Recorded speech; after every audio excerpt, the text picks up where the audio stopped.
शुक्लाम्बरधरं गणपतिमन्त्रं नित्यं नित्यं जपो जपो। शुक्लाम्बरधरं गणपतिमन्त्रं नित्यं नित्यं जपो जपो।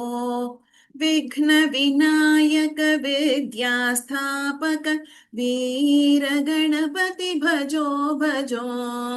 विघ्नविनायक विद्यास्थापक वीरगणपति भजो भजो। शुक्लाम्बरधरं गणपतिमन्त्रं नित्यं नित्यं जपो जपो। नित्यं नित्यं जपो जपो। हरे राम राम राम हरे हरे। हरे कृष्ण कृष्ण कृष्ण हरे हरे। हरे राम राम राम हरे हरे। हरे कृष्ण कृष्ण कृष्ण हरे हरे। हरे राम राम राम हरे हरे। हरे कृष्ण कृष्ण कृष्ण हरे हरे। राम राम हरे हरे। कृष्ण कृष्ण हरे हरे। श्रुतिस्मृतिपुराणानामालयं करुणालयं नमामि भगवत्पादशङ्करं लोकशङ्करम्।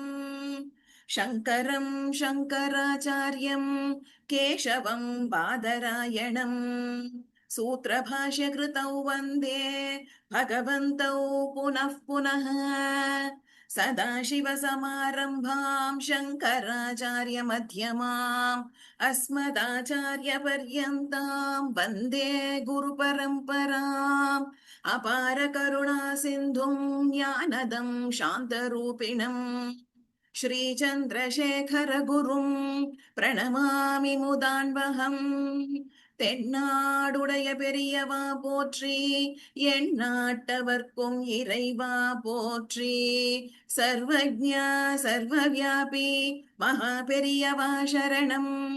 மாயப் பிறப்பருக்கும் மகா பெரியவாடி போற்றி போற்றி. ஜெய ஜெய சங்கர ஹர ஹர சங்கர ஜெய ஜெய சங்கர ஹர ஹர சங்கர ஜெய ஜெய சங்கர ஹர ஹர சங்கர. ஓம் ஸ்ரீமாத்ரே நமः. ஸ்ரீமஹா त्रिपुरसुन्दर्यै नमः. श्रीगुरुभ्यो नमः. ஓகே, ஸோ எல்லாரும் வீடியோ ஆஃப்ல தான் இருப்பேளா இல்லை ஆன்ல வர முடியுமா? வீடியோ ஆன்ல, so that I can connect with you all. உங்களுக்கு ப்ராப்ளம் இல்லைன்னா வீடியோவில் வந்தேன்னா சௌரியம். ஸோ எகெயின் எல்லாருக்கும் நமஸ்காரம். இன்னிலிருந்து மகாபெரிவாளோட பரம அனுகிரகத்தினால லலிதா சஹஸ்ரநாமம் அப்படிங்கிற ஒரு அற்புதமான கிரந்தத்தோட அர்த்தங்களை, நாமாக்களோட அர்த்தங்களை அனுபவிக்க போறோம். ஆரம்பிக்கிறதுக்கு முன்னாடி அம்பாளையும் நம்மளோட ஆச்சாரியாளான ஸ்ரீ ஸ்ரீ ஸ்ரீ ஆதிசங்கர பகவத் பாதாளையும் மகாபெரிவாளையும் பால பெரிவாளையும் இப்ப இருக்கிற இளைய பெரிவா எல்லாரையும் மனசார ஆத்மார்த்தமா பிரார்த்தனை பண்ணிட்டு நல்லபடியா நமக்கு வழி காமிச்சு இதோட அர்த்தங்களை புரிஞ்சுண்டு இந்த சஹஸ்ரநாமத்தை பாராயணம் பண்ணணும் அப்படின்ட்டு பிரார்த்தனை பண்ணிப்போம்.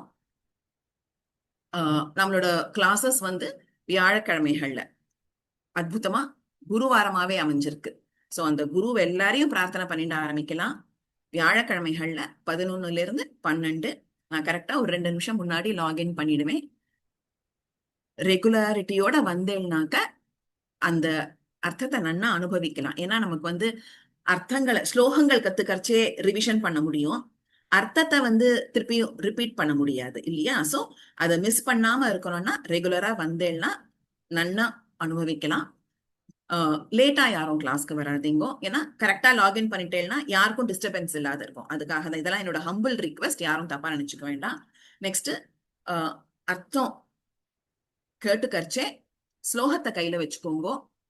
ஒரு பென்சில் வச்சுட்டேன்னாக்க உங்களுக்கு அப்படி ஏதாவது எழுதிக்கணும் அப்படின்னு தோணித்துனா நீங்க எழுதிக்கணும். ரெக்கார்டிங் பண்ணிட்டு இருக்கோம். அதை எப்படி அப்லோட் பண்றது அப்படிங்கறத வந்து கௌரிஜி அவா வந்து பிளான் பண்றேன்னு சொல்லியிருக்கா. ஸோ இதை நீங்க திருப்பியும் எப்படி ஆக்சஸ் பண்ண போறேங்கிறது எனக்கு தெரியல. நான் ரெக்கார்ட் பண்றத பண்ண போறேன். மேபி ஒரு வாரத்துக்குள்ள அது என்னங்கிறத டிசைட் பண்ணி வச்சுப்பா. பட் சப்போஸ் நீங்க ஏதாவது நோட் பண்ணிக்கணும் அப்படின்னா ஒரு ஒரு ஒரு சின்ன நோட் பேடும் ஸ்லோகத்தை கையில வச்சுக்கோங்க. வச்சுட்டேன்னாக்க எழுதிக்கலாம். இன்னைக்கு வந்து முக்கியமான சில விஷயங்களோட ஒரு ஒரு முன்னுரை மாதிரி அதை தான் இன்னைக்கு பார்க்க போறோம். ஸ்லோகம், எந்த ஒரு ஸ்லோகத்தோட அர்த்தத்தை பார்க்கணும் இல்ல ஸ்லோகத்தை கத்துக்கணும் அப்படின்னாலும் சில விஷயங்களை நம்ம தெரிஞ்சுக்கிறது ரொம்ப அவசியம். அந்த சில விஷயங்கள் என்ன அப்படின்னு கேட்டாக்க, ஒரு ஒரு ஸ்லோகம், ஒரு கிரந்தம் அப்படின்னாக்க அந்த கிரந்தம் வந்து எப்படி அவதரிக்காச்சு, அந்த கிரந்தத்தோட அவதரிக்கை எப்படி ஆச்சு, அதாவது அது எப்படி அதோட பிறப்பு ஏற்பட்டது அப்படின்னு நம்ம தெரிஞ்சுக்கணும். அடுத்தது வந்து அந்த கிரந்தத்தை யார் அனுகிரகம் பண்ணாலோ, அந்த ஸ்தோத்திரத்தை யார் அனுகிரகம் பண்ணாலோ அவளோட சரித்திரத்தை தெரிஞ்சுக்கிறது ரொம்ப விசேஷம். அடுத்த முக்கியமான விஷயம், நம்ம எந்த கிரந்தத்தை பத்தி பார்க்க போறோமோ அந்த கிரந்தத்தினுடைய பிரபாவங்கள். இந்த 3 விஷயத்தையும் நம்ம நன்னா புரிஞ்சுண்டாதான் கிரந்தத்தோட அர்த்தத்தை புரிஞ்சுக்கிறது கொஞ்சம் சுலபமா இருக்கும். ஒரு ஒரு இன்ட்ரடக்ஷன் மாதிரி இருந்தா தானே அதோட ப்ரொசீஜரும் கரெக்டா போகும் இல்லையா? சோ இன்னைக்கு வந்து இன்ட்ரடக்டரி கிளாஸ் அப்படின்னே வச்சுக்கலாம். சோ லலிதா சஹஸ்ரநாமம் அப்படிங்கறச்ச எல்லாருக்குமே தெரிஞ்ச ஒரு விஷயம். அம்பாளினுடைய 1000 நாமாக்கள் அப்படின்ட்டு பொருள் எடுத்துக்கலாம். சஹஸ்ர அப்படின்னா 1000 அப்படின்னு அர்த்தம். எத்தனையோ சஹஸ்ரநாமங்கள் இருக்கு. ரொம்ப விசேஷமா சொல்லணும் அப்படின்னாக்க விஷ்ணு சஹஸ்ரநாமம், சிவ சஹஸ்ரநாமம், கணபதி சஹஸ்ரநாமம், கணேச சஹஸ்ரநாமம், அதுக்கப்புறம் வந்து அம்பாளினுடைய லலிதா சஹஸ்ரநாமம். இதெல்லாம் வந்து ரொம்பவே விசேஷமானது, பிரபல்யமானது. இப்போ நாளடைவில் என்ன ஆயிடுது அப்படின்னாக்க, அந்த லலிதா சஹஸ்ரநாமத்தோட பாராயணம் வந்து பக்தி அப்படிங்கறத தாண்டி சஹஸ்ரநாமம் படிச்சா நமக்கு இது கிடைக்கும், சஹஸ்ரநாமத்தை பாராயணம் பண்ணா நமக்கு நம்ம இதை அச்சீவ் பண்ணிடலாம் அப்படிங்கிற ஒரு ஒரு மைண்ட் செட் வந்து இருக்கு. பட் நம்ம அந்த சஹஸ்ரநாமத்தை ஒரு ஒரு ஒரு எதிர்பார்ப்போட பாராயணம் பண்ண ஆரம்பிச்சா கூட, பாராயணம் பண்ண பண்ண பண்ண பண்ண அம்பாள் நம்மள வந்து எந்த நிலைக்கு கொண்டு விடுவா அப்படின்னா, சஹஸ்ரநாமம் படிக்கிறதே நமக்கு ஒரு பெரிய அனுகிரகம். நம்ம எந்த பிரார்த்தனைக்காக வேண்டிண்டு பாராயணம் பண்ண ஆரம்பிச்சோமோ அந்த பிரார்த்தனையெல்லாம் விட அம்பாளுக்கு அந்த சஹஸ்ரநாமத்தை சமர்ப்பிக்கிறதே ஒரு பெரிய அனுகிரகம், அதுவே ஒரு பெரிய அச்சீவ்மெண்ட் அப்படிங்கிற ஒரு மனப்பக்குவத்தை அம்பாள் நமக்கு கொடுத்துருவான்னா அப்படி அம்பாள் கொடுக்கிற அளவுக்கு நம்ம பாராயணம் பண்ணணும். விச் மீன்ஸ் சின்ன சின்ன எதிர்பார்ப்புகள், சின்ன சின்ன ஆசைகள், எக்ஸ்பெக்டேஷன்ஸ், அதுக்காக பாராயணம் பண்ண ஆரம்பிச்சு at one point of time நம்ம எந்த நிலைமைக்கு வரணும்னா, இந்த சின்ன விஷயங்கள்லாம் லைஃப்ல ஒண்ணுமே கிடையாது, இதெல்லாம் நிரந்தரம் இல்ல, அல்டிமேட்டா நமக்கு என்ன அப்படின்னா அந்த அம்பாளோட பாத சரணங்களை அடையணும். அதுதான் நமக்கு வந்து அல்டிமேட் கோல், சுப்பீரியர் கோலா இருக்கணும். சோ அந்த ஒரு மனப்பக்குவத்தை அம்பாள் கொடுக்கிற வரைக்கும் நம்ம இத பாராயணம் பண்ணிட்டே வந்தோம்னாதான் நம்ம கத்துண்டு பாராயணம் பண்றதுக்கான உண்மையான பலனை அனுபவி. ஆக லலிதா சஹஸ்ரநாமத்தோட அந்த நாமாக்களோட அர்த்தங்களை அனுபவிக்கிறதுக்கு முன்னாடி, அதை ஆரம்பிக்கிறதுக்கு முன்னாடி சில விஷயங்களை நம்ம பார்க்கலாம். சோ முதல் விஷயம் என்ன அப்படின்னா, இந்த லலிதா திரிபுர சுந்தரி யாரு அப்படின்னு பார்த்தாக்க, லலிதா அப்படின்னா ரொம்ப மென்மையானவள், ரொம்ப அப்படியே சாஃப்டா மென்மையா இருக்கிறவள். சோ யாரையாவது வந்து இவ ரொம்பவே அமைதியானவள், மென்மையானவள் அப்படின்னு ரெஃபர் பண்ணணும்னா அப்ப லலிதா, லலிதே அப்படின்னு சொல்லலாம். இன்னொன்னு லீலைகள் புரிபவள், லலாட்டனம் செய்பவள். சோ லலாட்டனம் அப்படின்னா விளையாடுறது. விளையாடுறதுன்னா நம்ம நாட்டுல குழந்தைகள் விளையாடுற விளையாட்டுங்கிறத விட அம்பாள் வந்து தன்னுடைய பிரபாவத்தினால எத்தனையோ லீலைகள் பண்ணியிருக்கான். சோ அந்த மாதிரி ஒரு மகத்துவ பூர்ணமான லீலைகள் புரிபவள் தான் லலிதா அப்படின்ட்டு சொல்லப்பட்டிருக்கு. இப்போ இந்த லலிதாம்பிகையோட, லலிதா மகா திரிபுர சுந்தரியோட சஹஸ்ரநாமம் தான் லலிதா சஹஸ்ரநாமம். இந்த சஹஸ்ரநாமம் வந்து எப்படி நமக்கு கிடைச்சது அப்படிங்கிறது ரொம்பவே வந்து ஒரு ஒரு சுவாரஸ்யமான சரித்திரம். சஹஸ்ரநாமம் கிடைச்சதுக்கு முன்னாடி இந்த லலிதா அம்பிகையோட அவதரிக்கை என்ன, அவளுடைய அவதாரம் எப்படி ஆச்சு அப்படின்னு பார்த்தோம்னாக்க, தக்ஷ யாகம் அந்த கதை எல்லாருக்குமே தெரிஞ்ச ஒரு விஷயம்தான். பட் சிம்பிளா ஒரு தடவை அப்படியே நான் சொல்லிடுறேன். ஆஹ் தக்ஷனுடைய மகள் தாக்ஷாயணி. அந்த தாக்ஷாயணி வந்து சிவபெருமான விரும்பி கல்யாணம் பண்ணிட்டான். ஆனா தக்ஷனுக்கு சிவபெருமான் மேல ஒரு பெரிய அபிப்பிராயமே இல்லை. அவரை வந்து எப்பொழுதுமே அவமரியாதை பண்ணிட்டே இருப்பார்.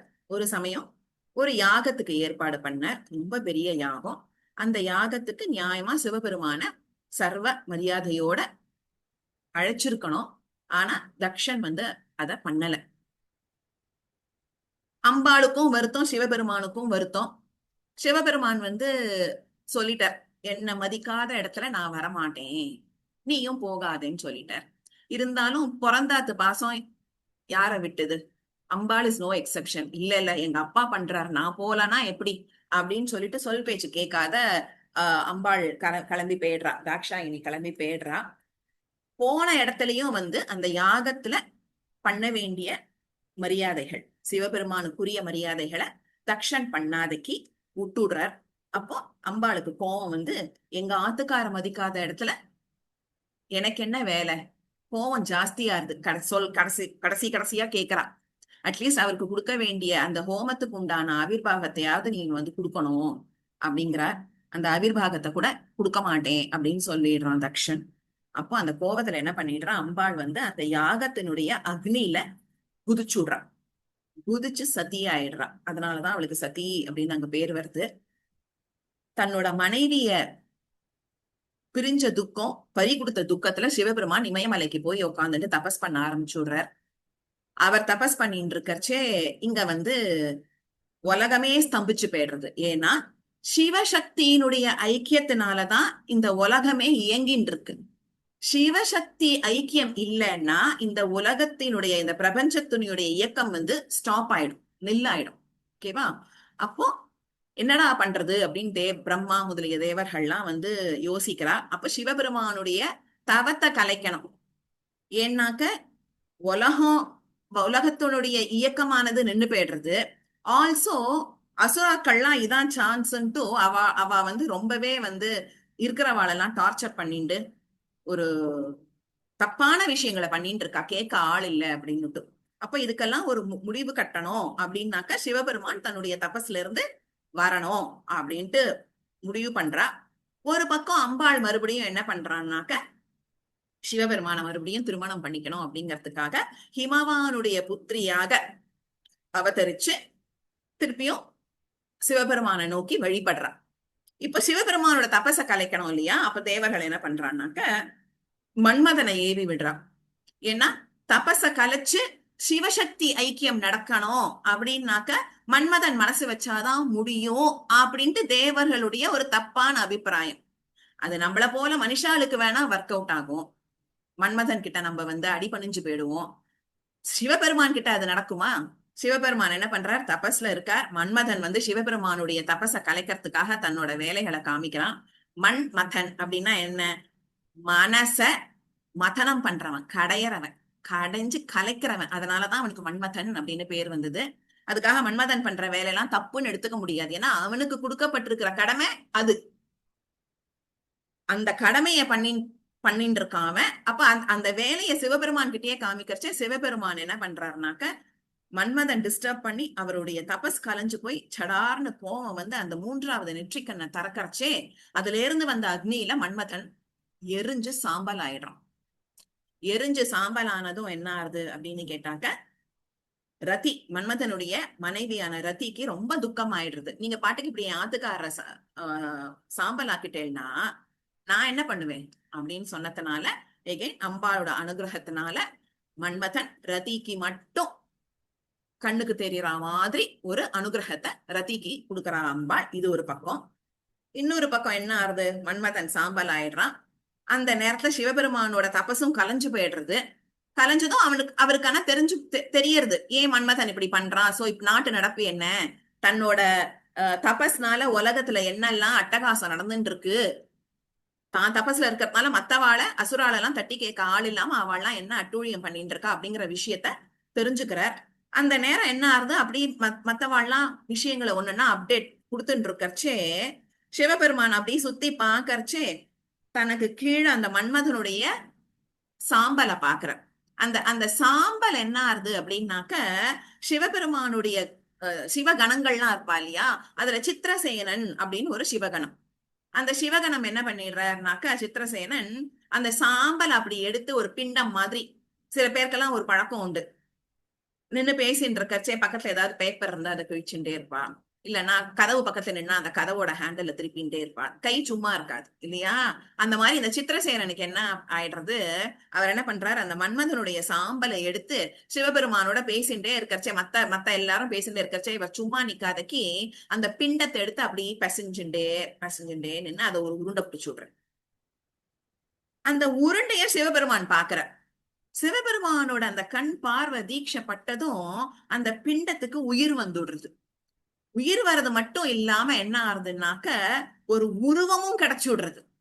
அந்த உருவம் எப்படி இருக்கு, ஏன்னா அது மன்மதனுடைய பிண்டம் இல்லையா, மன்மதனுடைய அழகுக்கு நிகரா அந்த பிண்டம் இருக்கான்.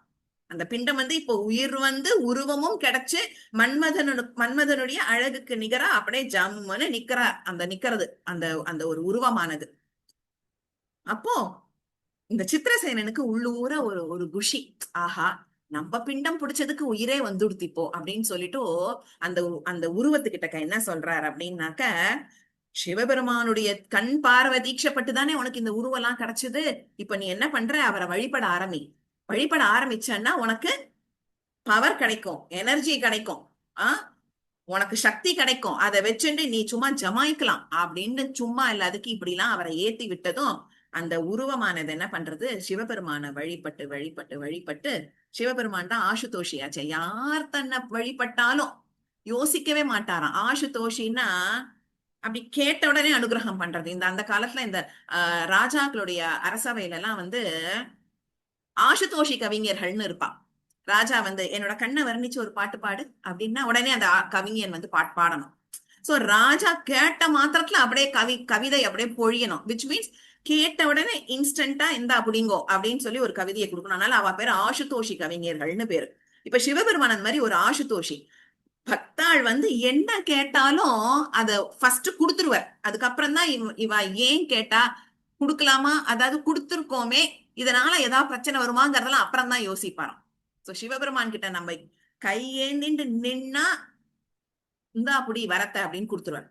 அந்த மாதிரி அந்த அந்த உருவெடுத்த அந்த பிண்டமானது சிவபெருமான வழிபட்டு வழிபட்டு வழிபட்டு சிவபெருமான் வந்து அவனுக்கு வந்து அனுகிரகமும் பண்ணிடுறார். அனுகிரகம் பண்றச்ச என்ன வரம் கேக்குறான் அப்படின்னாக்க,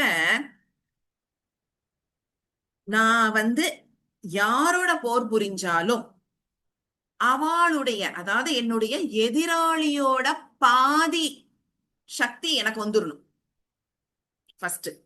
ரெண்டாவது, அவ என்ன எதிர்த்து எந்த ஆயுதத்தை விட்டாலும் அந்த ஆயுதத்துக்கு பலன் இல்லாத போயிடணும், பவர் இல்லாத போயிடணும் அப்படிங்கிற ஒரு வார்த்தை கேட்கணும். சிவபெருமான் கிராண்டட் ததாஸ்து அப்படின்னு சொல்லிடுறாரு. ஆனா ஒரு எக்ஸெப்ஷன், அப்புறம் தானே யோசிப்பார். சோ நம்ம பாட்டுக்கு இப்படி கொடுத்துட்டே போயிட்டு இருந்தா இவனுடைய அட்டகாசம் வந்து ஜாஸ்தி ஆயிடும், அதனால ஒரு லிமிட் வைப்போம். சோ வாட் சிவபெருமான் சேஸ், உன்னுடைய இந்த வரமானது 60,000 வருஷங்களுக்கு மட்டும்தான் எஃபெக்டிவா இருக்கும், அதுக்கப்புறம் அது நலிஃபை ஆயிடும் அப்படின்னு சொல்ற.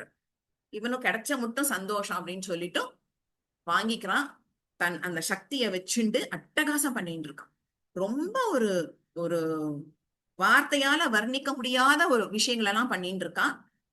ரொம்ப கொனஸ்டையான பிஹேவியர், அதாவது இந்த பஃபூன்லாம் பண்ணிட்டு இருப்பா இல்லையா, எல்லாரையும் துன்புறுத்துறது ஒரு பக்கம், நெக்ஸ்ட் இந்த கோமாளிகள் எல்லாம் பண்ற மாதிரி எல்லா வேலையும் பண்ணிட்டு இருப்பானாம். அதனால அவனுக்கு என்ன பேர் வந்துடுதோ அப்படின்னு கேட்டாக்கா பண்ட அப்படிங்கிற பேர் வந்துடுது. பண்ட் அப்படின்னாக்கா பஃபூன்னு அர்த்தம்.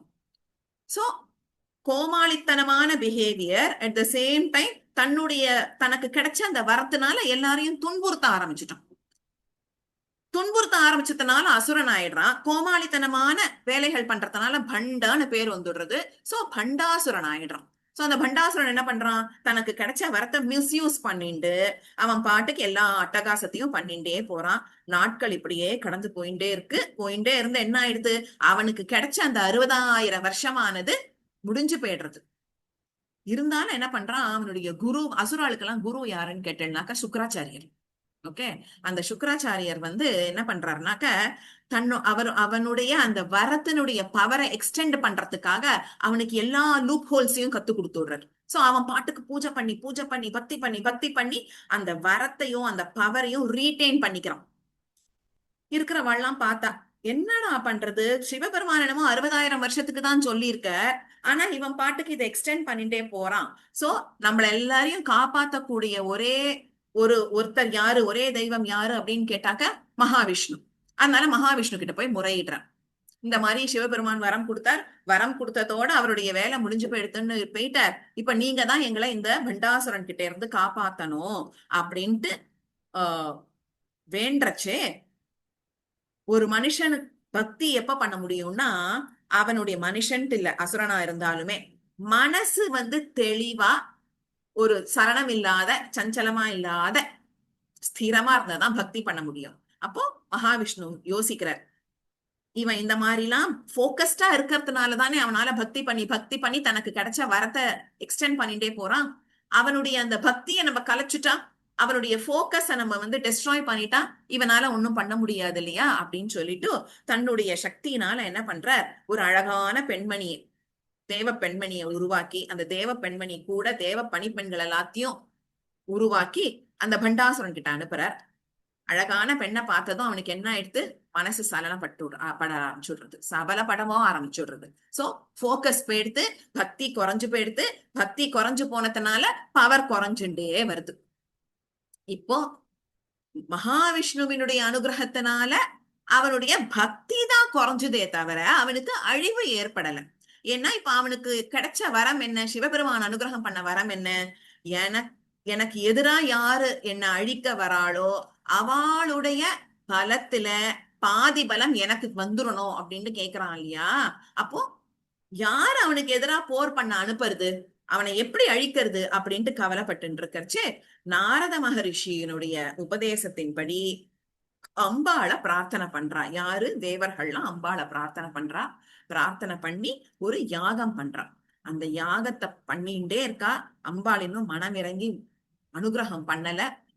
ஒரு ஸ்டேஜ்ல எல்லாம் வெறுத்து போய் என்னதான் பண்றது அப்படின்ட்டு துக்கப்பட்டு இருக்கச்சு, அந்த அக்னி குண்டத்திலிருந்து லலிதா திரிபுர சுந்தரியானவள் ஆவிர்பவிக்கிறா. தேவர்கள் அனுகிரகம் பண்றதுக்காக அந்த லலிதா திரிபுர சுந்தரி சாக்ஷாத் அம்பாள் ஆவிர்பவிக்கிறா. சோ இதுதான் லலிதா திரிபுர சுந்தரி எப்படி ஆவிர்பவிச்சா, அவளுடைய அவதரிக்கை என்ன அப்படிங்கிறதுக்கான பின்னணி சரித்திரம். இப்ப எப்படி ஆவிர்பவிச்சா அப்படிங்கறத நம்ம ஸ்லோகத்திலேயே பார்க்கலாம். முதல் பேராகிராஃப் பார்த்தேன்னாக்க, ஸ்ரீமாதா ஸ்ரீ மகாராஜ்ஞி ஸ்ரீமத் சிம்ஹாசனேஸ்வரி சிதக்னிகுண்ட சம்பூதா தேவ காரிய சமுத்யதா அக்னி குண்டத்திலிருந்து சம்பூதா நல்லபடியாக ஜனித்தாள். பூ, அப்படி பூ தாத்து சம்ஸ்கிருதத்துல எங்க வந்தாலுமே ஜனிக்கிறதுக்கு சமம். ஓகேவா, ஜனிக்கிறதுக்கான அர்த்தத்தை கொடுக்கும். ஓகே, சோ சம்பூதா நல்லபடியாக ஜனித்தாள். எதுக்காக அப்படின்னா, தேவர்களுடைய காரியத்தை, அவளுடைய பிரார்த்தனையை சமுத்தியதா அதை நிறைவேற்றத்துக்காக, அதை நல்லபடியா பண்ணி முடிக்கிறதுக்காக மகா லலிதா திரிபுர சுந்தரியானவள் அந்த அக்னி குண்டத்துல ஆவிர்பவிச்சா அப்படிங்கிறது சரித்திரம். சோ இந்த லலிதாம்பிகையானவள் எப்படி அவதரிச்சா அப்படிங்கிறத பார்த்தோம். இப்போ லலிதா சஹஸ்ரநாமம் எப்படி நமக்கு கிடைச்சது அப்படிங்கிறதும் ஒரு சுவாரஸ்யமான சரித்திரம். என்ன அப்படின்னு கேட்டாக்க, ஆவிர்பவிச்சுட்டா அம்பாள், ஆவிர்பவிச்சுட்டு பண்டாசுரனை அழிக்கணும் இல்லையா. அது என்ன பண்ணா, எப்படி பண்ணாங்கிறது நமக்கு ஸ்லோகத்திலேயே எல்லாம் வரும். இப்போ லலிதா திரிபுர சுந்தரி என்ன பண்றா அப்படின்னாக்க, வாக்தேவதைகள், வஷின்யாதி வாக்தேவதைகள். அவ வந்து யாரு அப்படின்னாக்க ஒரு 8 பேர் இருக்கா. அதாவது வாக்குக்கு அதிபதியான தேவதைகள். இப்போ அதிபதியான தேவதைகள் அப்படின்னா எப்படி புரிஞ்சுக்கலாம்னா, இப்போ ஒரு பாஸ் இருக்கார். அந்த பாஸே போய் எல்லா வேலையும் பண்ணிட்டு இருக்க முடியாது இல்லையா? சோ தன்னோட சபார்டினேட்ஸ் கிட்டக்க, தன்னால உருவாக்கப்பட்ட சபார்டினேட்ஸ் கிட்டக்க வேலைகள் எல்லாம் டெலிகேட் பண்றாங்க. கரெக்டா? அதே மாதிரிதான் தெய்வங்களும். இங்க வந்து சபார்டினேட்ஸ் அப்படின்னு சொல்ல முடியாது. தெய்வங்கள் என்ன பண்றான்னாக்க, அவ அந்தந்த வேலைக்கு அதிபதியான சில தேவதாக்கள் கிட்டக்க அந்தந்த வேலைகளை டெலிகேட் பண்றான். அப்போ இந்த வஷின்யாதி வாக்தேவதைகள் 8 பேர் இருக்கா. அஷ்ட வாக்தேவிகள் அப்படின்னு பேரு. அவ யாரு அப்படின்னு கேட்டாக்க, வஷினி, காமேஸ்வரி, அருணா, விமலா, ஜெயனி, சர்வேஸ்வரி, மோதினி, கௌலினி, 8 பேர்.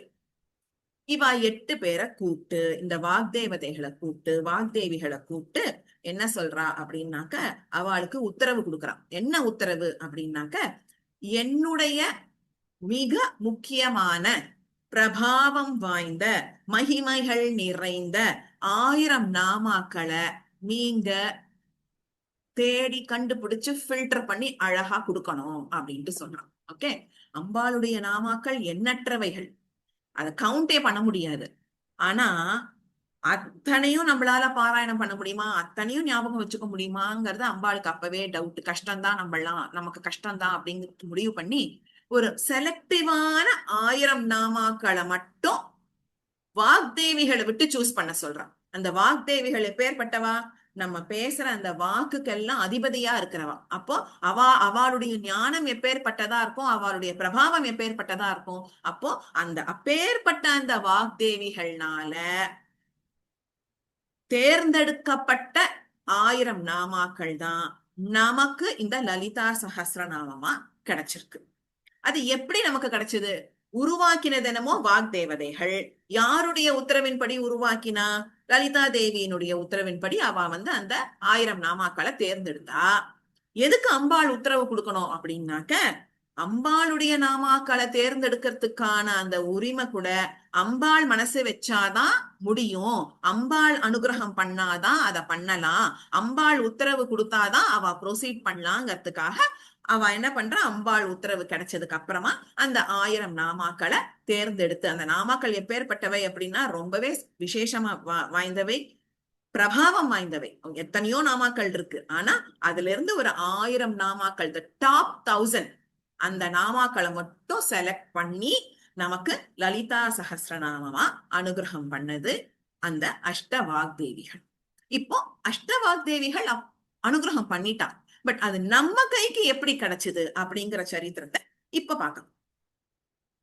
இந்த லலிதா சஹஸ்ரநாமம் அப்படிங்கிறது நமக்கு வந்து பிரம்மாண்ட புராணத்துல உத்தரகாண்ட பகுதியில லலிதோபாக்கியானம் அப்படிங்கிற ஒரு கிரந்தத்துலதான் இருக்கு லலிதா சஹஸ்ரநாமம் அப்படின்ட்டு. சோ இந்த பிரம்மாண்ட புராணம் என்ன அப்படின்னு கேட்டாக்க, வேதவியாச மகரிஷி வேதங்களை விபாகம் பண்ணார். அத வந்து கேட்டகரைஸ் பண்ணார். அதே மாதிரி 18 புராணங்களையும் வந்து கலெக்ட் பண்ணி சில புராணங்களை அவரே இயற்றியிருக்க, சில புராணங்களை வந்து எல்லாத்தையும் கேதர் பண்ணி 18 புராணங்களா நமக்கு கேட்டகரைஸ் பண்ணி கொடுத்திருக்கார். அதுல பிரம்மாண்ட புராணம் அப்படிங்கிற புராணமானது கடைசி புராணம். அந்த பிரம்மாண்ட புராணத்துல உத்தரகாண்ட பகுதியில லலிதோபாக்கியானம் அப்படிங்கிற ஒரு கிரந்தம் இருக்கு. அந்த கிரந்தத்துல என்ன இருக்கு அப்படின்னாக்க, அந்த அந்த கிரந்தத்திலேயே நிறைய சாப்டர்ஸ் இருக்கு. அந்த நிறைய சாப்டர்ஸ் இருக்கிறதுல ஸ்தோத்திர காண்டம் அப்படின்ட்டு ஒரு பகுதி, ஒரு சாப்டர் இருக்கு. அந்த சாப்டர்ல வர்றதுதான் லலிதா சஹஸ்ரநாமம். இப்ப அந்த சாப்டர்ல வந்து இந்த இந்த விஷயமானது எப்படி பிரசன்ட் பண்ணப்பட்டிருக்கு அப்படின்னு கேட்டாக்க, ஹயக்ரீவருக்கும் அகஸ்திய முனிவருக்கும் நடக்கிற ஒரு கான்வர்சேஷனா இருக்கு அந்த சாப்டர், லலிதோபாக்கியானம் அப்படிங்கிற அந்த சாப்டர். அந்த லலிதோபாக்கியானத்துல அம்பாளினுடைய, லலிதாவினுடைய மகிமைகள் சொல்லப்பட்டிருக்கு. அது எப்படி இருக்குன்னாக்க, it is presented as a conversation between Lord Hayagriva and Agastya Muni. Okay, இப்போ ஹயக்ரீவர் யாரு அப்படின்னு பார்த்தாக்க மகாவிஷ்ணுவினுடைய ஒரு அவதாரம். அவருடைய அவதாரம் எப்படி ஆச்சு அப்படின்னாக்க, மகாவிஷ்ணு வந்து எத்தனையோ லீலைகள் புரிந்து அவதாரங்கள் எடுத்து அப்படியே கலப்பா யோக நிதிரைக்கு போயிடுறார். யோக நிதிரைக்கு போறச்சே எப்படி போறார் அப்படின்னு கேட்டாக்க, அம்பு இருக்கு இல்லையா, அந்த அம்பை அப்படி நிக்க வச்சுட்டு அது மேல அப்படி ரெஸ்ட் பண்ணிக்கலாம். ரெஸ்ட் பண்ணிட்டு ஆக்சுவலி வந்து ரெஸ்ட் எடுத்துக்கிறார். பட் நம்ம தெய்வங்கள்லாம் ரெஸ்ட் எடுத்துக்கிறான்னு சொல்றதை விட நம்மளாம் ரெஸ்ட் எடுக்கிறோம்னா தூங்குறோம், ரெஸ்ட் எடுத்துக்கிறோம்னு சொல்லலாம். பட் தெய்வங்கள்லாம் வந்து ரெஸ்ட் எடுக்கிறான்னா யோக நிதிரையில இருக்கான்னு சொல்லணும். அப்போ மகாவிஷ்ணுவானவர் அந்த அம்பு மேல தன் தலையை இப்படி சாய்ச்சுண்டு யோக நிதிரையில இருக்க, அவர் பாட்டுக்கு இருக்க. அவர் யோக நிதிரையில இருந்தா லோக பிரம்மா மற்றும் தேவர்கள்லாம் பாக்குறா. ஏன்னா அவர் இன்னும் நிறைய விஷயங்களை செய்ய வேண்டி இருக்கு. அப்போ அவருடைய அந்த யோக நிதிரைய கலைக்கணும்.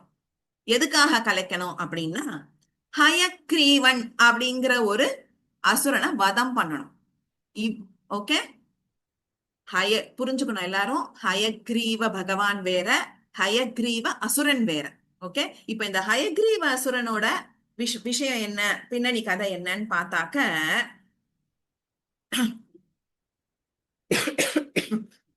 அவனுக்கு கிடைச்ச வரம் பிரகாரம் அவனை யார் வதம் பண்ண முடியும் அப்படின்னா, தன்னுடைய பேர் இருக்கிற ஒருத்தர் தான் அவனை வதம் பண்ண முடியும் அப்படிங்கறது அவனுக்கு கிடைச்ச வரம். ஆஸ் யூஸ்வல் அசுராக்கள் மாதிரி அவன் என்ன பண்றான், கிடைச்ச வரத்தை மிஸ்யூஸ் பண்ணிட்டு அட்டகாசம் பண்ணிட்டு இருக்கான். அசுராக்கள்லாம் பக்தியில ரொம்பவே ஸ்ட்ராங். தேவர்களும் பக்தி பண்ணுவான்னா கூட அசுராலோட பக்தி வந்து ரொம்பவே வந்து அசைக்க முடியாத ஒரு பக்தி அப்படின்னு சொல்லுவா. ஆனா என்ன ஒரு பெரிய ப்ராப்ளம் அவ கிட்டக்கன்னா, அந்த பக்தினால கிடைச்ச வரத்தை மிஸ்யூஸ் பண்ண ஆரம்பிச்சிருவோம். மிஸ்யூஸ் பண்ணி தன்னோட அழிவை தானே தேடிப்பான். அதுதான் அவளுக்கும் தேவர்களுக்கும் இருக்கிற வித்தியாசம். அப்போ இந்த ஹயக்ரீவ அசுரன் என்ன பண்றான், ஹயக்ரீவ அசுரன் என்ன பண்ணிடுறான், கிடைச்ச அந்த வரத்தை மிஸ்யூஸ் பண்ணிட்டு துஷ்பிரயோகம் பண்ணிட்டு எல்லாரையும் துன்புறுத்த ஆரம்பிக்கிறான். அப்போ தேவர்கள்லாம் அதுக்காக வேண்டி மகாவிஷ்ணுவை அந்த யோக நிதிரையில இருந்து எழுப்பி இந்த அசுரனை வதம் பண்ணணும் அப்படின்ட்டு அவளுடைய எண்ணம்.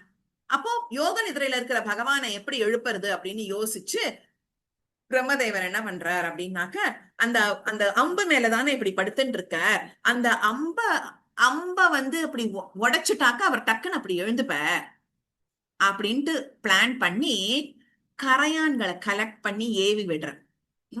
அம்பினுடைய அந்த நாணை வந்து எடுத்துருவோம், கட் பண்ணிடுவோம் அப்படின்னு சொல்லிட்டு அந்த கரையான்கள் எல்லாம் ஏவி விடுற. கரையான்களும் அப்படி பண்றது. ஆனா அன்பார்ச்சுனேட்லி என்ன ஆயிடுறது, அவர் அப்படி படுத்துட்டு இருக்கிறவர் அந்த நான் அருந்து போய் அவருடைய கழுத்தையே துண்டிச்சு விடுறது. அப்படி தலை அப்படி தொங்கி விழர்ச்சே கழுத்து துண்டிச்சு போயிடுறது. அப்போ தேவர்கள் எல்லாரும் பானிக் ஆயிடுறா, பயந்து போயிடுறா.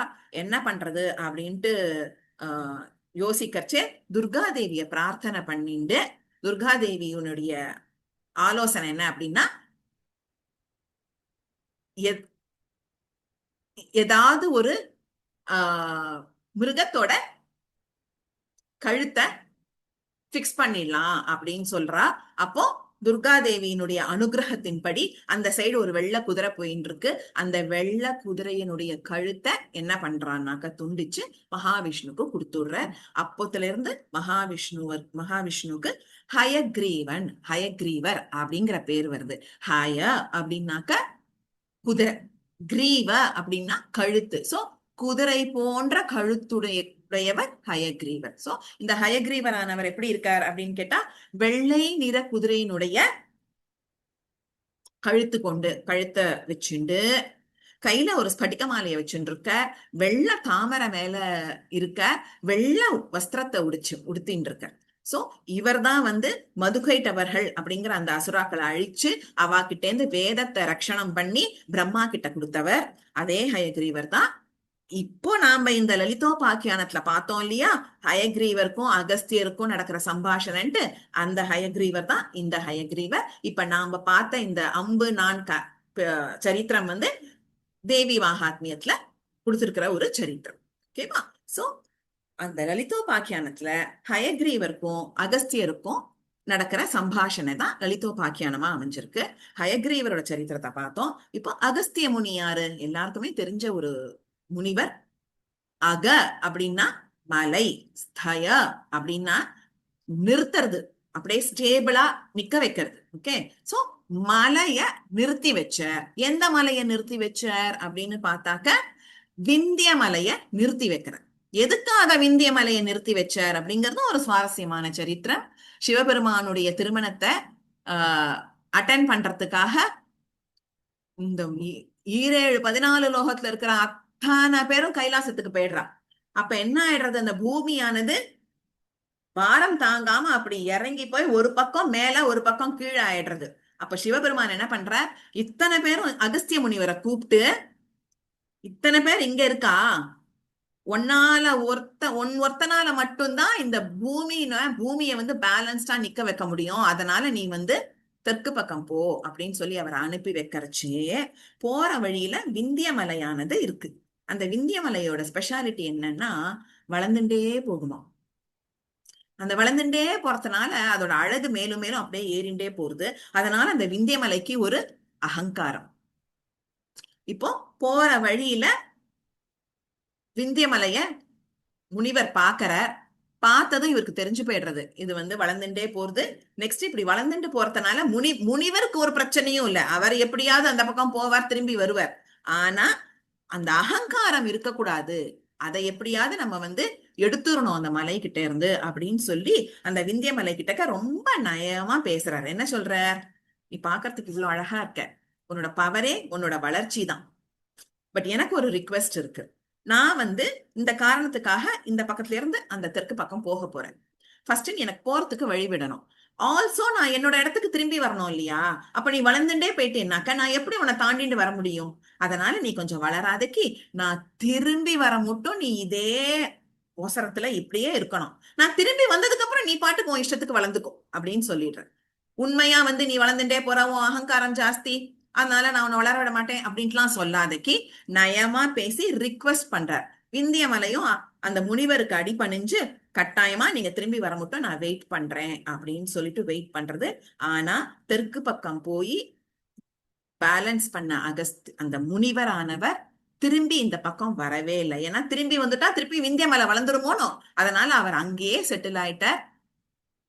அதனால அவருக்கு பேர் அகஸ்திய. மலையினுடைய வளர்ச்சியை தடுத்ததுனால அகஸ்திய முனிவர் அப்படிங்கிற நாமம் பெற்று லோபாமுத்ரா அப்படிங்கிறவளை திருமணம் புரிஞ்சின்றார். கணவன் மனைவி 2 பேருமே ரொம்பவே பக்தி ஸ்ரத்தையா மகாவிஷ்ணுவை வழிபட்டா. அது மட்டும் இல்லாம அம்பாள வழிபட ஆரம்பிச்சா, உபாசனை பண்ண ஆரம்பிச்சா.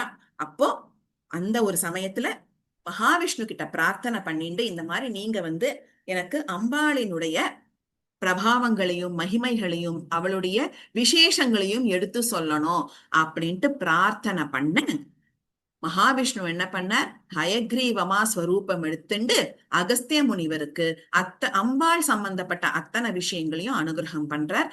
அதுல ஒரு பகுதி தான் லலிதா சஹஸ்ரநாமம். ஆக வாக்தேவிகள்னால உருவான கொடுக்கப்பட்ட இந்த 1000 நாமாக்கள் அகஸ்திய முனிக்கு ஹயக்ரீவர்னால உபதேசம் பண்ணப்பட்ட இந்த 1000 நாமாக்கள் நமக்கு கிடைக்கிறதுக்காக வேண்டி வியாச மகரிஷி பிரம்மாண்ட புராணம் அப்படிங்கிற ஒரு புராணத்துல லலிதோபாக்கியானம் அப்படிங்கிற ஒரு கிரந்தத்துல நமக்கு அழகா கொடுத்திருக்க. அதுல வந்ததுனாலதான் நம்ம கைக்கு லலிதா சஹஸ்ரநாமம் கிடைச்சு நாம எல்லாரும் பாராயணம் பண்ணி இன்னைக்கு இப்படி உட்காந்துட்டு இதை பத்தி பேசிட்டு இருக்கோம். அப்போ அகஸ்திய முனிவருக்கும் ஹயக்ரீவருக்கும் என்ன சம்பாஷணம் ஆச்சு அப்படிங்கறதையும் நம்ம தெரிஞ்சுக்க வேண்டியது ரொம்பவே அவசியம். ஓகேவா? சோ ஹயக்ரீவர் என்ன பண்றார், அகஸ்திய முனிவருக்கு அம்பாள் சம்பந்தப்பட்ட அனைத்து விதமான விஷயங்களையும் உபதேசம் பண்ணிட்டே வர. உபதேசம் பண்ணி here ends my lecture, here ends your lesson அப்படின்னு சொல்லி முடிச்சு விடுற. அப்போ அகஸ்திய முனி என்ன பண்ற, ஹயக்ரீவர் கிட்டக்க மறுபடியும் கேட்கிறார், எனக்கு நீங்க எல்லா விஷயங்களையும் சொன்னேன். அம்பாளுடைய மகிமை என்ன, அவ எப்பேற்பட்டவ, அவளோட லீலைகள் என்னெல்லாம், அவ லீலைகள் என்னெல்லாம் பண்ணா, அவளுடைய பிரபாவம் என்ன அப்படின்னு எல்லாத்தையும் சொல்லின்னு வந்தேன். அண்ட் நாட் ஓன்லி தட், நீங்க வந்து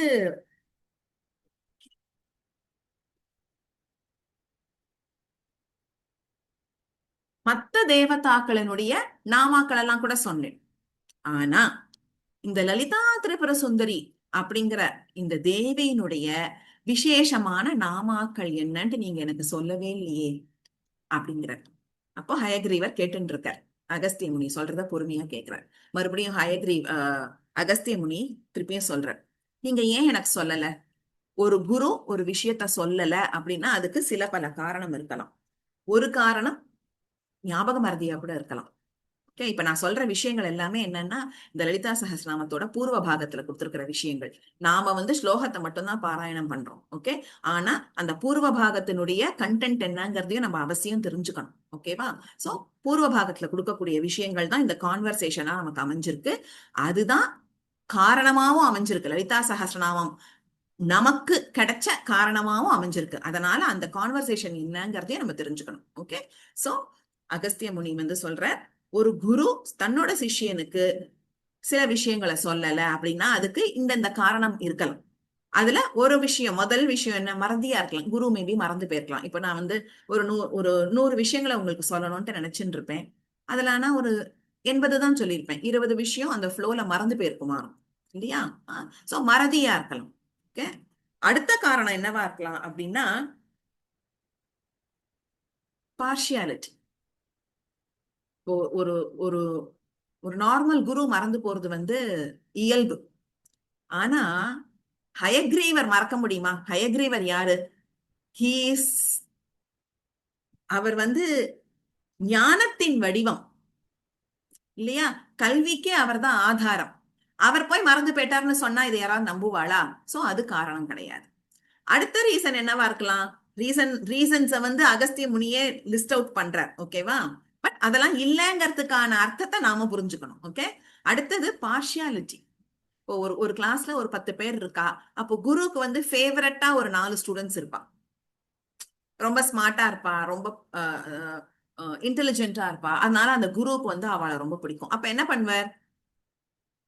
மத்த குழந்தைகளுக்கு சொல்லி தரதை விட இந்த 4 குழந்தைகளுக்கு கொஞ்சம் எக்ஸ்ட்ராவா சொல்லி கொடுப்பாரு அந்த குரு. சோ அது காரணம் ஜெனுவினா இருந்தா கூட பீயிங் பார்ஷியல், கரெக்டா? பார்ஷியாலிட்டினால தானே அப்படி பண்ற. பட் மேபி குரு சொல்லலாம், இவாளுக்குலாம் அது சொல்லி கொடுத்தா புரியாது, இந்த குழந்தைகள் தான் ரொம்ப இன்டெலிஜென்ட், அதனாலதான் அவளுக்கு நான் எக்ஸ்ட்ராவா சொல்லி தரேன் அப்படின்னு குரு சொல்லலாம். But still he is been partial due to some reason, கரெக்டா? பட் இங்க வந்து இங்க குரு ஸ்தானத்துல இருக்கிறவர் யாரு? ஹயக்ரீவ சுவாமி இல்லையா? அவர் போய் பார்ஷியலா இருக்காருன்னு சொன்னா அது சாத்தியமே இல்லை. பக்தாள் எல்லாருக்கும் சமமா அனுகிரகம் பண்றவர் தான் ஹயக்ரீவர் இல்லையா? அதனால பார்ஷியாலிட்டியும் காரணம் கிடையாது. அடுத்த ரீசன் என்ன சொல்றார் அப்படின்னாக்க அன்வர்த்தினஸ் ஆஃப் ஸ்டூடெண்ட். அதாவது ஒரு ஸ்டூடெண்ட் வந்து இந்த விஷயம் கத்துக்கிறதுக்கு வர்த் இல்ல, அவனுக்கு திறமை பத்தாது, அதனால கூட சில விஷயங்களை சொல்லாம இருந்திருக்கலாம் அப்படின்ட்டு அகஸ்திய முனி சொல்றார். பட் அகஸ்திய முனி விஷயத்துல அது சாத்தியமா? எப்பேற்பட்ட முனிவர் இல்லையா? சித்தர்கள்ல ஒருத்தர். எத்தனையோ விஷயங்கள் அவரும் ஸ்தோத்திரங்களையும் கிரந்தங்களையும் அனுகிரகம் பண்ணியிருக்கார். அப்போ அவர் வந்து இந்த விஷயத்த கத்துக்கிறதுக்கு அன்வர்த்தி அப்படிங்கிற முடிவுக்கு நம்ம வரவே முடியாது. அடுத்த ரீசன் என்ன சொல்ற அப்படின்னாக்க, கூடமா இருந்தா அந்த விஷயங்களை குரு சொல்ல மாட்டான். கூடம் அப்படின்னா என்ன? ரகசியம்.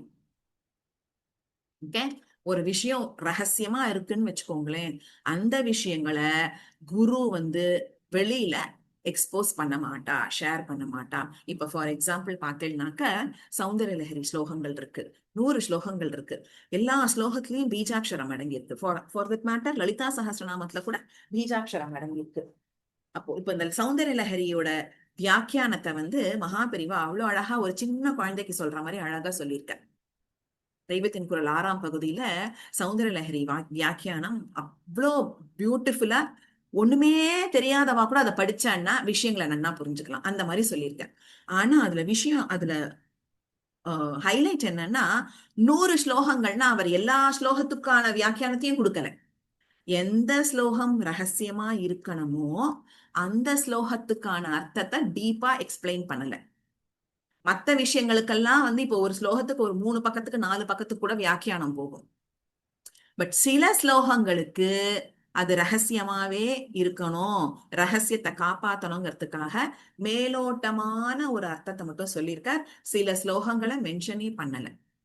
ஓகேவா? அப்போ கூடமா இருக்க, கூடம்னா ரகசியம்னு அர்த்தம். அப்போ கூடமா இருக்க வேண்டிய விஷயங்களை ஒரு குருவா இருந்தா கூட அதை சட்டுன்னு சடார்னு அப்படி சிஷ்யன் கிட்டக்க பகிர்ந்துக்க மாட்டா அப்படிங்கிறது ஒரு ஒரு விஷயம்.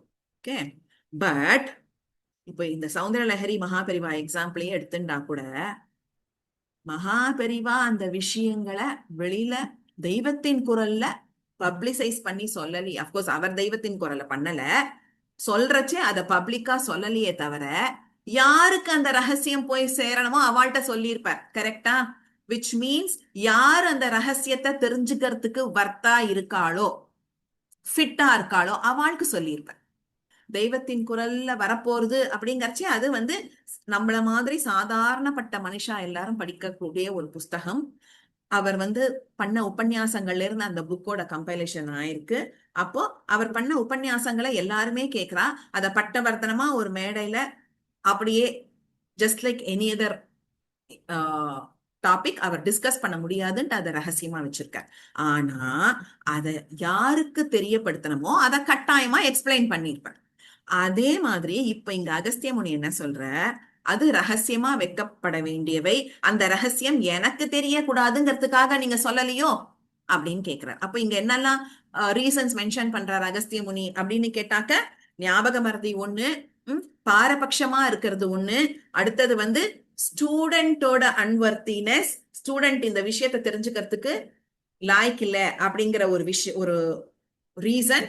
அடுத்த ரீசன் இது ரகசியம், இத வெளியில எல்லாருக்கும் சொல்ல முடியாதுங்கிறதுக்காக நீங்க சொல்லலையோ அப்படின்னு கேட்டதும் ஹயக்ரீவர் என்ன பண்றார் அப்படின்னாக்கா, அகஸ்திய முனிய கூப்பிட்டு, அகத்திய முனிவரே, நீங்க சொன்ன ரீசன்ஸ்ல எல்லாமே அப்ளிகபிளா இருக்கலாம், இல்ல எதுவுமே அப்ளிகபிள் இல்லாம கூட இருக்கலாம். பட் ஒரு விஷயம் என்ன, ஒண்ணு அன்வர்த்தினஸ் ஆஃப் த ஸ்டூடெண்ட். ஒரு ஸ்டூடெண்ட் இது கத்துக்கிறதுக்கு லாய்க்கு இல்ல அப்படிங்கிற ரீசன் கிடையாது. ஒரு ஸ்டூடெண்ட்னா இங்க ஸ்டூடெண்ட் யாரு, சிஷ்யன் யாரு, அகஸ்திய முனி. நீங்க அந்த சிஷ்யன்கிற ஸ்தானத்துல இருக்கே. சோ நீங்க அதுக்கு வர்த்தில்லைன்ட்டு நான் முடியவே பண்ண முடியாது. அது உண்மையே கிடையாது. அடுத்தது ரகசியமா இருக்குமோ அப்படின்னு நீங்க கேக்குறேன், அது உண்மை, ரகசியம்தான். ஆனா எந்த ஒரு விஷயத்த வெளியில சொல்லணும் அப்படின்ட்டு இருக்கோ அதை சொல்லித்தான் ஆகணும். நெக்ஸ்ட், ஒரு குருவினுடைய கடமை என்னன்னா, அது ரகசியமா இருக்கோ இல்ல பப்ளிக்கா சொல்லப்பட வேண்டிய விஷயமோ எதுவா இருந்தாலுமே, எந்த விஷயம் சொல்லணுமோ அந்த குரு எப்ப சொல்லணும் அப்படின்னு கேட்டா, ஸ்டூடெண்டா எதிர்க்க உட்கார்ந்து இருக்கிறவாளுக்கு அந்த விஷயத்தின் மேல ஒரு ஈர்ப்பு இருக்கணும், ஒரு இன்ட்ரெஸ்ட் இருக்கணும். இன்ட்ரெஸ்ட் இல்லாத இந்த கிளாஸுக்கு நீங்க வாங்கோ, இந்த விஷயத்த நீங்க பண்ணுங்க அப்படின்னு சொன்னா அது எஃபெக்டிவா இருக்குமா? இருக்காது இல்லையா? அந்த இன்ட்ரெஸ்ட் இருந்தாதான் நம்ம என்ன, இப்ப நான் ஒண்ணு சொல்றேன் அப்படின்னா கேட்கிறவாளுக்கு இன்ட்ரெஸ்ட் இருந்தால்தான் நான் சொல்ற விஷயம் உங்க மனசுல வந்து பதியும். அப்படி இன்ட்ரெஸ்ட் இல்ல அப்படின்னா அது பதியவே பதியாது இல்லையா? அப்போ ஹயக்ரீவர் அகஸ்தியர்ட்ட என்ன சொல்றார் அப்படின்னாக்க, சொல்ல வேண்டிய விஷயத்த கேட்கக்கூடிய ஒரு ரசனை இருக்கணும் அந்த சிஷ்யனுக்கு, முதல் விஷயம். அடுத்தது வந்து அந்த ரசனை வந்து இருக்கா இல்லையா அப்படிங்கிறது அந்த ஸ்டூடெண்ட்டை வெளிப்படுத்தணும். எனக்கு இந்த விஷயத்த தெரிஞ்சுக்கணும், நீங்க சொல்லுங்கோ அப்படின்ட்டு அந்த ஸ்டூடெண்ட் வந்து தன்னோட இன்ட்ரெஸ்ட வெளிப்படுத்தணும். இன்ட்ரெஸ்ட் இருக்கணும். அடுத்ததா, இது வந்து சாதாரண ஒரு டாபிக் கிடையாது. இது வந்து அம்பாளினுடைய தேர்ந்தெடுத்த 1000 நாமாக்கள், அந்த லலிதா திரிபுர சுந்தரியோட தேர்ந்தெடுத்த 1000 நாமாக்கள். அதனால்தான் லலிதா சஹஸ்ரநாமத்துக்கு இன்னொரு பேர் என்ன அப்படின்னாக்க, ரகசிய நாம சஹஸ்ரம் அப்படின்ட்டு ஒரு பேர் இருக்கு.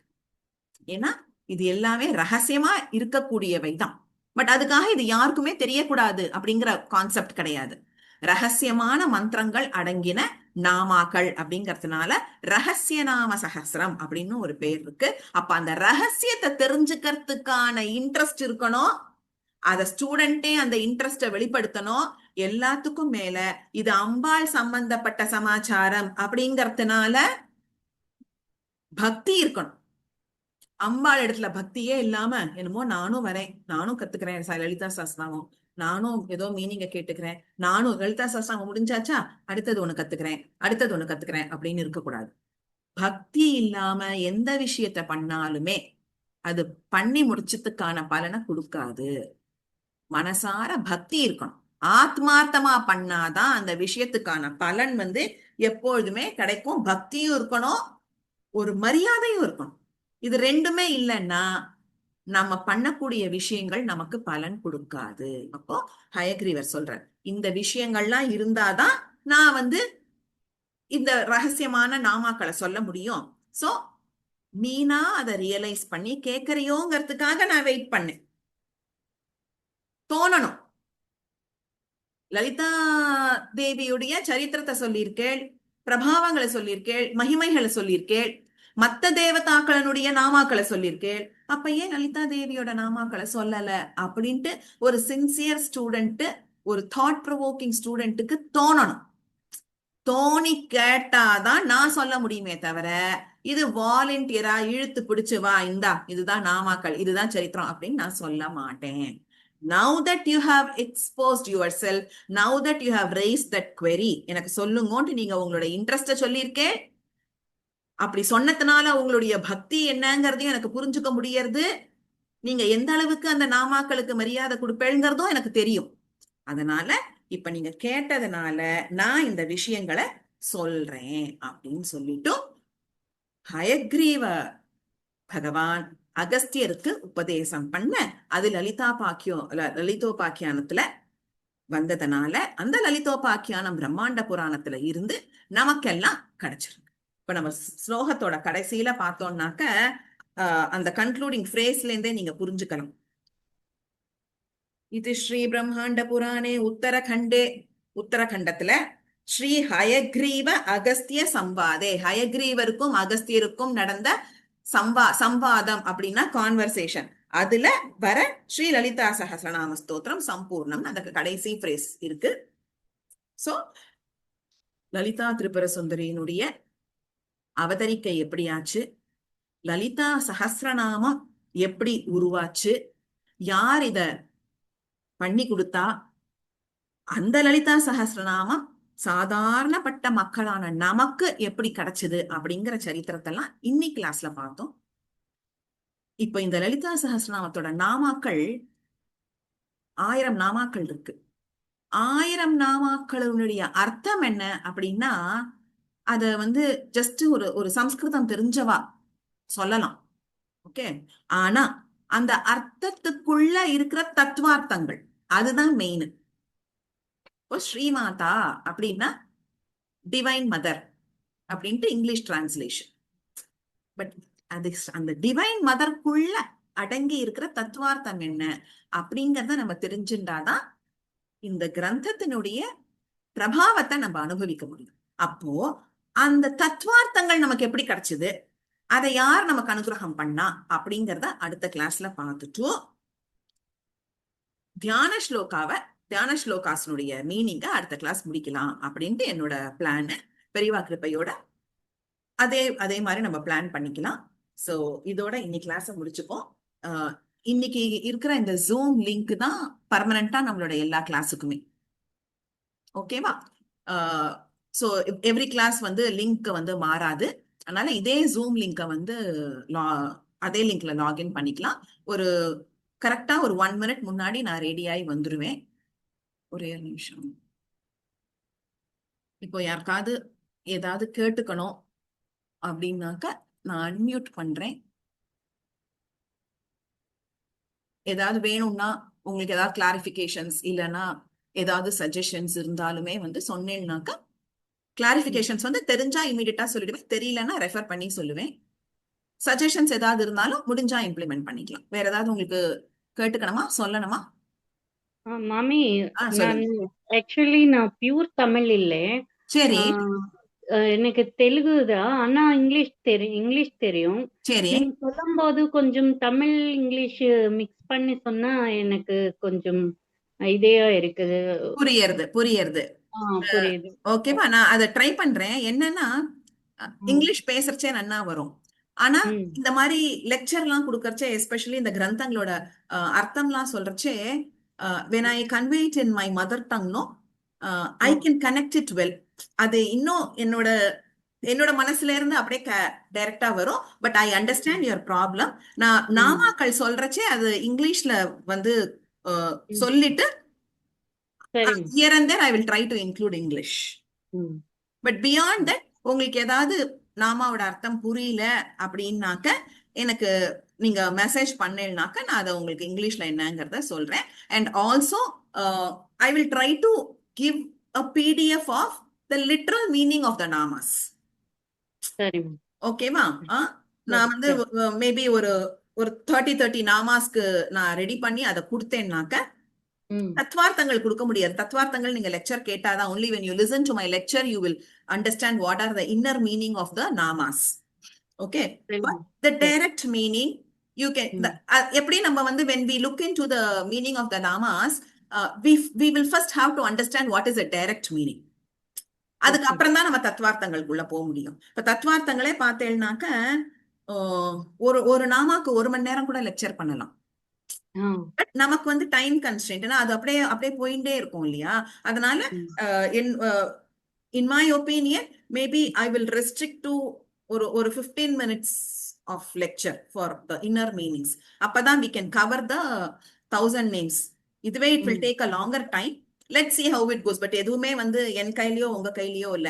அந்த நேரத்துல பெரியவா என் நாக்குல உட்காந்துட்டு என்ன சொல்றாரோ அதுதான் வரப்போகுது. நம்ம என்னதான் இவ்வளவு சொல்லணும் அவ்வளவு சொல்லணும் அப்படின்னு ப்ரிப்பேர் பண்ணா கூட இந்த நிமிஷத்துல பெரியவா என் வாயில உட்காந்து என் நாக்குல என்ன வார்த்தைகளை அனுகிரகம் பண்றாரோ அதுதான் வரும். So let's see how it goes.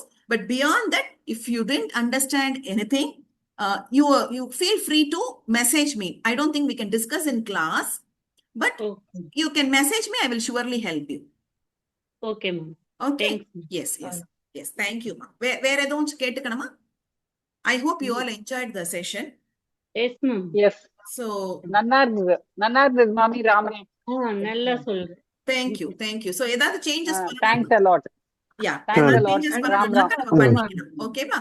Thank you. ரொம்ப நல்லா இருந்தது. ரொம்ப தேங்க்ஸ். ரொம்ப நன்றி மாமி. ரொம்ப நன்றி. Thank you. So before we finish the class, ஒரு 1 minute just silent prayer பண்ணிட்டு முடிச்சுக்கலாமா? யாராவது அர்ஜென்ட்டா எக்ஸிட் பண்ணிக்கணும்னா பண்ணிக்கோங்க. பண்ணு. Sure. Just a minute of silent prayer, thanking the universe, thanking Mahapariva and Ambal.